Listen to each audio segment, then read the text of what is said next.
This is Corinne from the Sewing Works, and today I'm going to show you how to embellish your quilts and your projects with beautiful couching using the Bernina couching inserts and your ruler foot.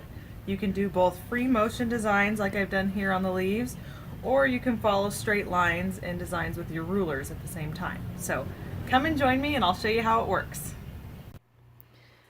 So you can see I have this cute little pumpkin wall hanging all ready to go. I've quilt appliqued down my pumpkins and my crow, and I've also done some ghost pumpkins in the background with some quilting. And then as you get closer, hopefully you can see where I've taken my water-soluble marker and marked out some leaves and some swirls and some vine shapes for me to follow with my couching. So here's a little leaf. I've got some vines coming off, more vines around here. So I did go ahead and pre-mark those so that I would easily be able to follow that once I get my couching insert in and my yarn all put together. So let's go over to the sewing machine. As you can see, I have my ruler foot on and my Supreme slider down for quilting. I have raised the adjustment up some because I know I'm going to have an extra little bit of space for my couching inserts. So these are the Bernina couching inserts. They come in 3 sizes. So when you look at them, you can see the different sizes of hole. And you'll want to play and see which one works better for the size of material that you're using. I'm going to be using the largest one since I have a fairly thick thread, but you can go ahead and use whichever one fits your material. So this is the one I want. And it just has a little rubber gasket that's going to allow it to seat in on the bottom side. Actually, it'd be easier if my foot's up. Right there on the bottom. Oop, better unthread my needle.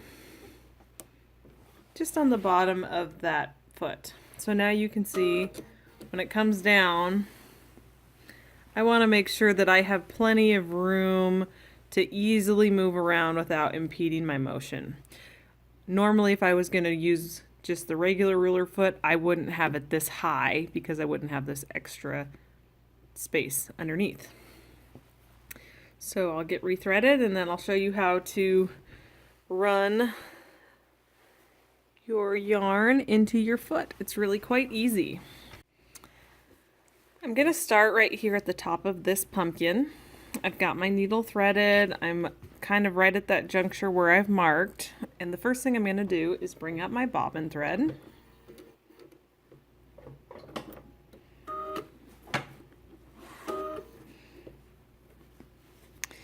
And then I like to take 2 locking stitches just to get that set.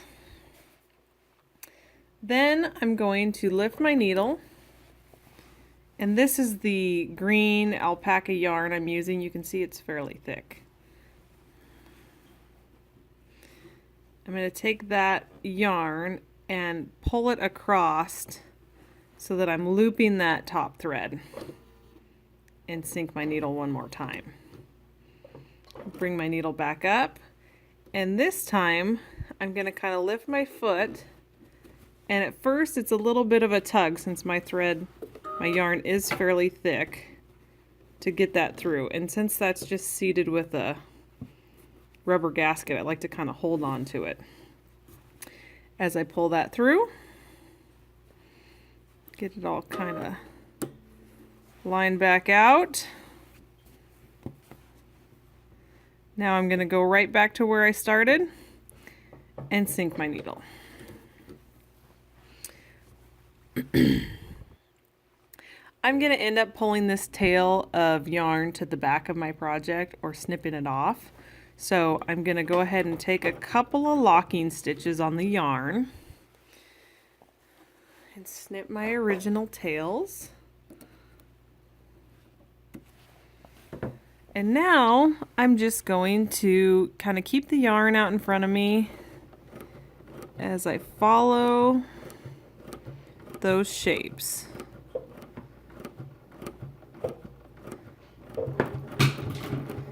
Of course, you could do this in free motion. If you're comfortable, you didn't have to pre-mark this. And I'm just following along that leaf shape. So the couching insert is ensuring that the needle goes through that yarn to really lock it down into place. So I'm not going to get any shifting.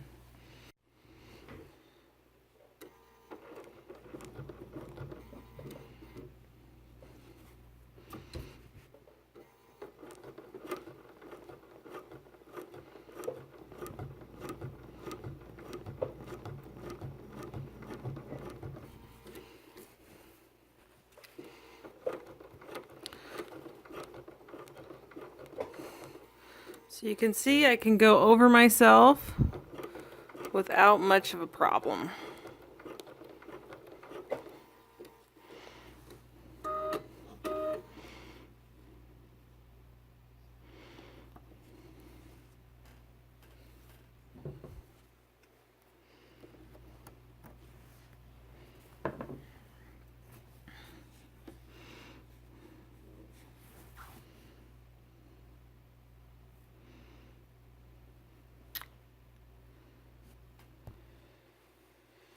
All right, now I'm going to follow this swirl that I've drawn on out.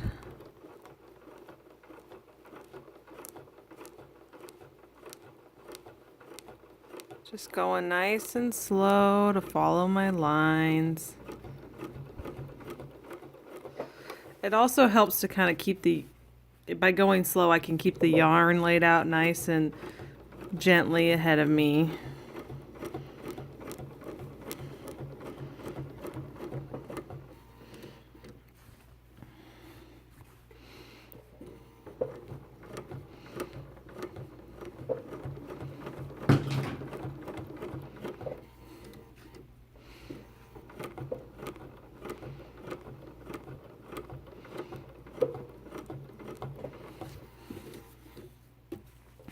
If I can avoid it really piling up here by the needle, I like that better.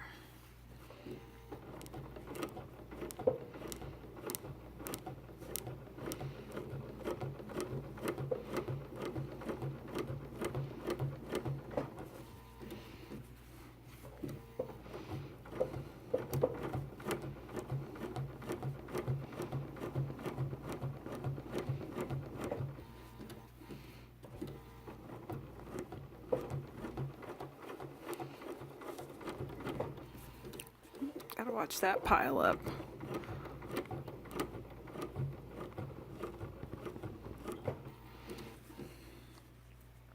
So now I'm just gonna snip off this tail and finish this off. So I'll probably cut it right about there. Sorry, I know my fingers are in the way. I'm just gonna kind of ball this end up and take a couple of locking stitches right on top.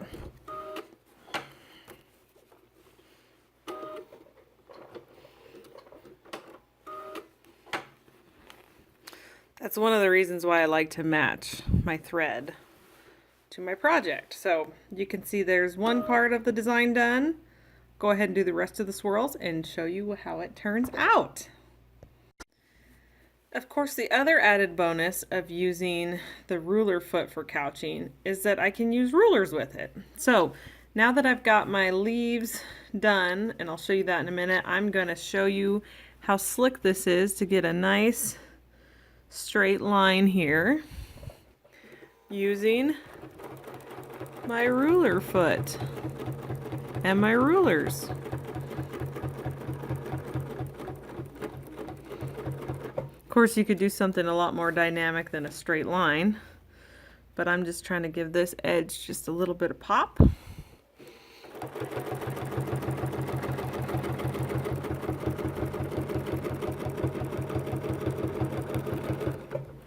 It beats stitching in the ditch when you got a big nice piece of yarn, doesn't it? So I'll show you how this turns out as well.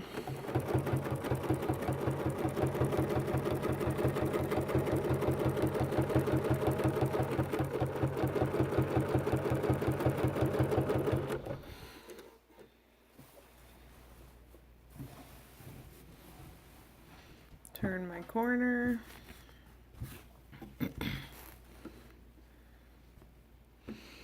Get lined up to go this way. Let's get this picked up. You know, you always got to constantly be re-shifting in these quilting situations.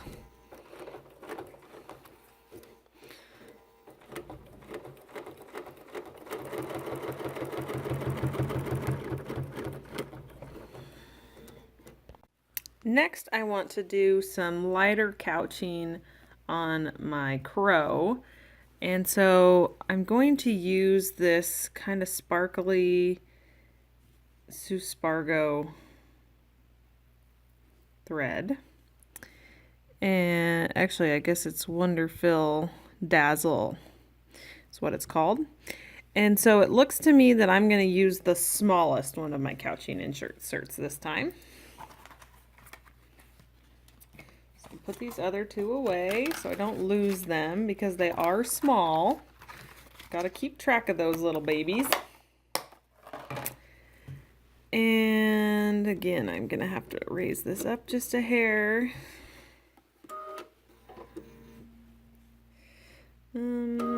Actually, if I pull my top thread to the top, I won't have to unthread. Get that insert in, and then it looks like I'm going to start right here and come down and do this swirl. So same thing, bring up the bobbin thread,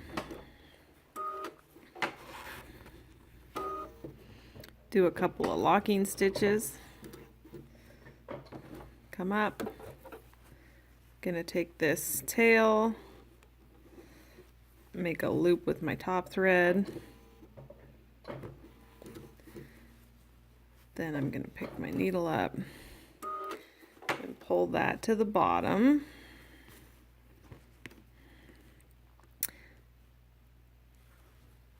Then I'll take a couple more locking stitches on top of that little hummer.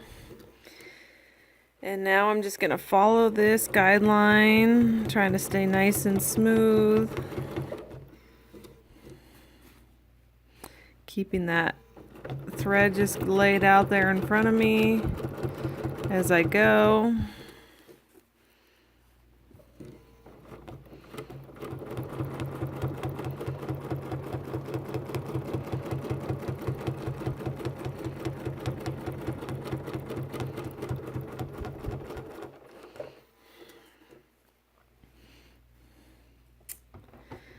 And again, I'm just gonna snip this tail and finish that off. Sew it down with a couple of stitches.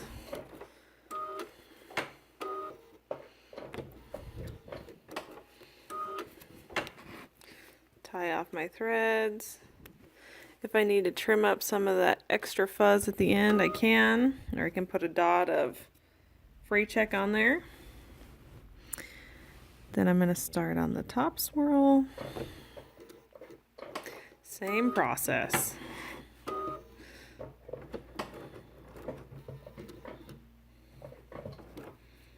to bring my needle up to get my couching stuff down in there. Oops. Slick little bugger.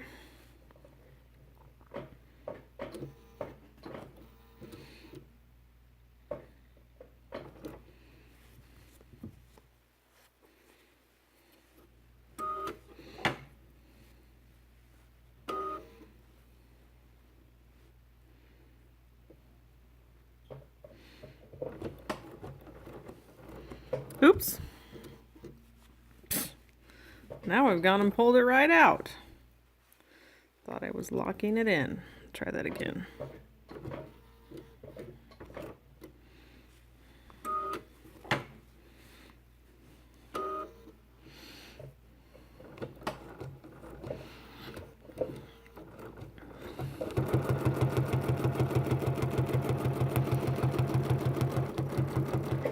Again, I like to pre-mark what I'm gonna sew out. You can choose to just wing it or pre-mark like I did.